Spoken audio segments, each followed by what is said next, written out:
এমনি মুস্তাফিজুর রহমান আপনি লিখেছেন, মৃত ব্যক্তিকে যখন গোসল ও দাফন করা হয়, মৃত ব্যক্তি কি তখন তা উপলব্ধি করতে পারে? দেখুন, মানুষ মারা যাওয়ার পর এক ধরনের অনুভূতি তার মধ্যে থাকে। বিশেষ করে মৃত ব্যক্তির লাশ বহন করার ক্ষেত্রে খুব কোমলতার সাথে উঠানো নামানোর কথা হাদিসে নির্দেশনা রয়েছে। এখান থেকে বোঝা যায় যে এক ধরনের অনুভব তাদের থাকে।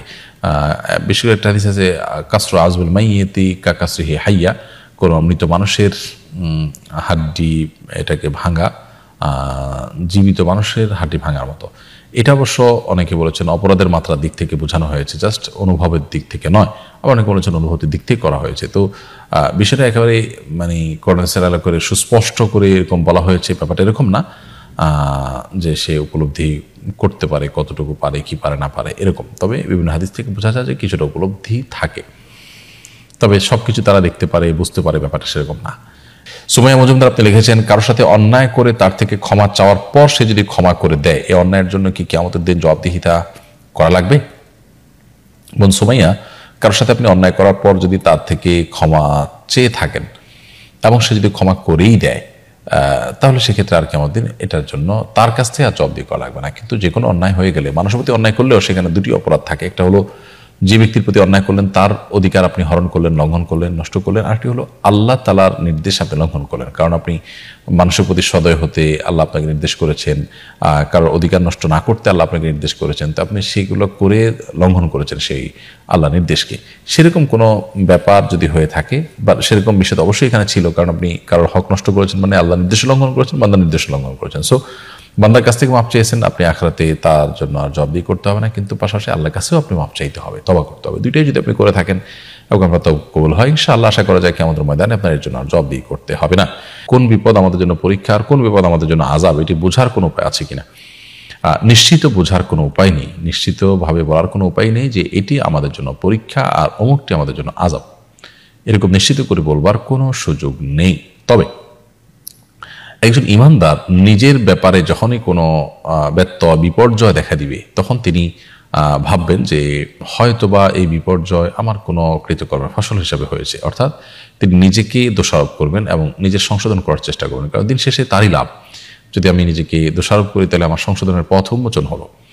আর এর বিপরীতে যদি কেউ আপনার অন্য কারোর ব্যাপারটিকে মূল্যায়ন করে, অন্য কারোর বিপদ আপদকে মূল্যায়ন করে, তাহলে সেক্ষেত্রে তার ব্যাপারটিকে দেখবেন যে হয়তো আল্লাহ তাআলার প্রিয় বান্দা হিসেবে তাকে আল্লাহ পরীক্ষা করছেন, অথবা আল্লাহ তাকে কোনো বার্তা দিচ্ছেন যা তিনি সংশোধন হয়ে ফিরে আসেন। অর্থাৎ আল্লাহর আযাবই তার পতিত হয়েছে, এই ধারণাটা অন্যের ব্যাপারে যথাসম্ভব ব্যক্তিগত পর্যায়ে হলে করবে না। হ্যাঁ, যদি এমন হয় যে তার অপরাধ একেবারে পরিষ্কার, তার অপরাধের ফসল হওয়ার সম্ভাবনা খুব জোরালো, তাহলে সেক্ষেত্রে সেরকমটি ধারণা তৈরি হতে পারে। তবে নিশ্চিত করে বলবার কোনো সুযোগ নেই এটা আল্লাহ আযাব হিসাবে পাঠিয়েছেন, কারণ আসলে কোনটা আযাব আর কোনটা পরীক্ষা হিসাবে দিয়েছেন এটা একমাত্র আল্লাহ তাআলা ভালো জানেন।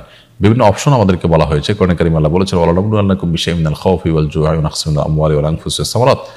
আল্লাহ বলেছেন যে ভয়, ক্ষুধা এবং জান এবং মালের ক্ষয়ক্ষতি, এগুলো দিয়ে আল্লাহ তাআলা বলেছেন আমি পরীক্ষা করব বান্দাকে।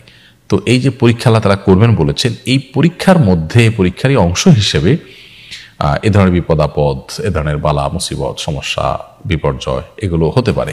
সো পরীক্ষা হতে পারে। আবার একইভাবে আল্লাহ তাআলা আরো বলেছেন, যাহারাল ফাসাদু ফিল বাররি ওয়াল বাহরি বিমা কাসাবাত আইদিন নাস। স্থলে জলে যত বিপর্যয় দেখা দেয় এগুলো মানুষের হাতের কামাইয়ের কারণে হয়ে থাকে। এখানে আমরা দেখতে পেলাম যে বিপদ আপদ এটা হাতের কর্মফল বা আমার কর্মের কারণে আল্লাহ তাআলার পক্ষ থেকে শাস্তি হিসেবে এসেছে, সেটি বোঝানো হয়েছে। তাইলে বিভিন্ন অপশন যেহেতু আছে, আমরা নিজের ব্যাপারে সবসময় এমনটি ভাববো যে ভাবনা আমাকে সমৃদ্ধ করবে, উপকৃত করবে, কিন্তু কোনোটাকে নিশ্চিত করে বলতে পারবো না।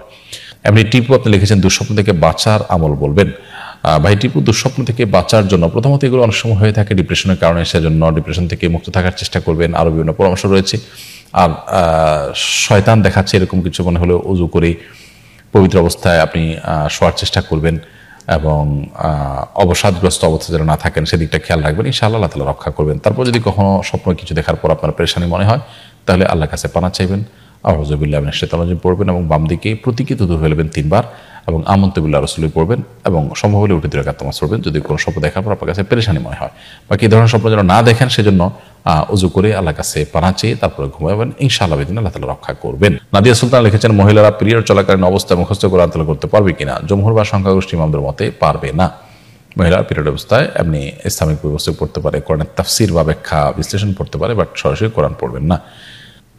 সঞ্জনা রিয়া আপনি লিখেছেন, মা যদি ছেলের সংসার থেকে তাদেরকে না বলে কোনো জিনিস মেয়ের সংসারে দেন যেটা অপ্রয়োজনীয় বা অতিরিক্ত, তাহলে কি মেয়েদের এগুলো নেওয়া জায়েজ হবে?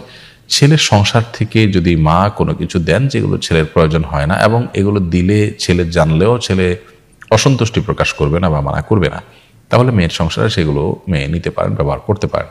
আর যদি এমন হয় যে ভাইয়ের অগোচরে বোনকে দেওয়া হয়েছে, মা সেটা নিয়ে দিয়েছেন, প্রয়োজনীয় হোক আর অতিরিক্ত হোক, ভাই জানলে মনে কষ্ট পাবে বা সম্মতি দিবে না, তাহলে সেক্ষেত্রে মার্জনাটা দেওয়া জায়েজ নেই, এবং মেয়েরও সেটা করা জায়েজ নেই। আমাদের বুঝতে হবে সন্তান সন্ততি তারা আমাদের পরিবারের সদস্য, আমাদের অধীনস্থ, এরপরও তারা প্রাপ্তবয়স্ক হওয়ার পর তাদের জিনিসপত্র, তাদের টাকা পয়সা, সহায় সম্পদ সবকিছু আমানতদারিতা মা বাবা হিসাবে আমাদেরকে রক্ষা করতে হয়। চাইলেই আমরা সন্তানের সম্পদের যা খুশি তা করতে পারি না। যদিও একটি হাদিস রয়েছে, আনতা ওয়া মালুকা লিআবিক, নবী সাল্লাল্লাহু আলাইহি ওয়াসাল্লাম এক ব্যক্তিকে বলেছেন, তুমি এবং তোমার সম্পদ তোমার বাবার।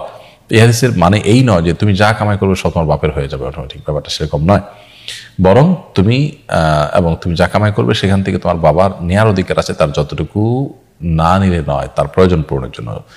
অতএব এখানে ছেলের সংসার থেকে মা যদি কোনো কিছু নিয়ে মেয়েকে দেন, তো ছেলের অগোচরে দিলে, ছেলে যদি সেটা শুনলে জানলে মনে কষ্ট পায় বলে মনে হয়, তাহলে সেটা জায়েজ নাই। আর যদি মনে হয় যে না, ছেলের মায়ের সাথে এতটুকু বোঝাপড়া থাকে যে মা এটা দিলেও ছেলে জানলেও মানে নাখোশ হবে না, তাহলে সেটা তো ঠিক আছে, মৌন সমর্থনের মধ্যে থাকে, মৌন সম্মতির মধ্যে থাকে।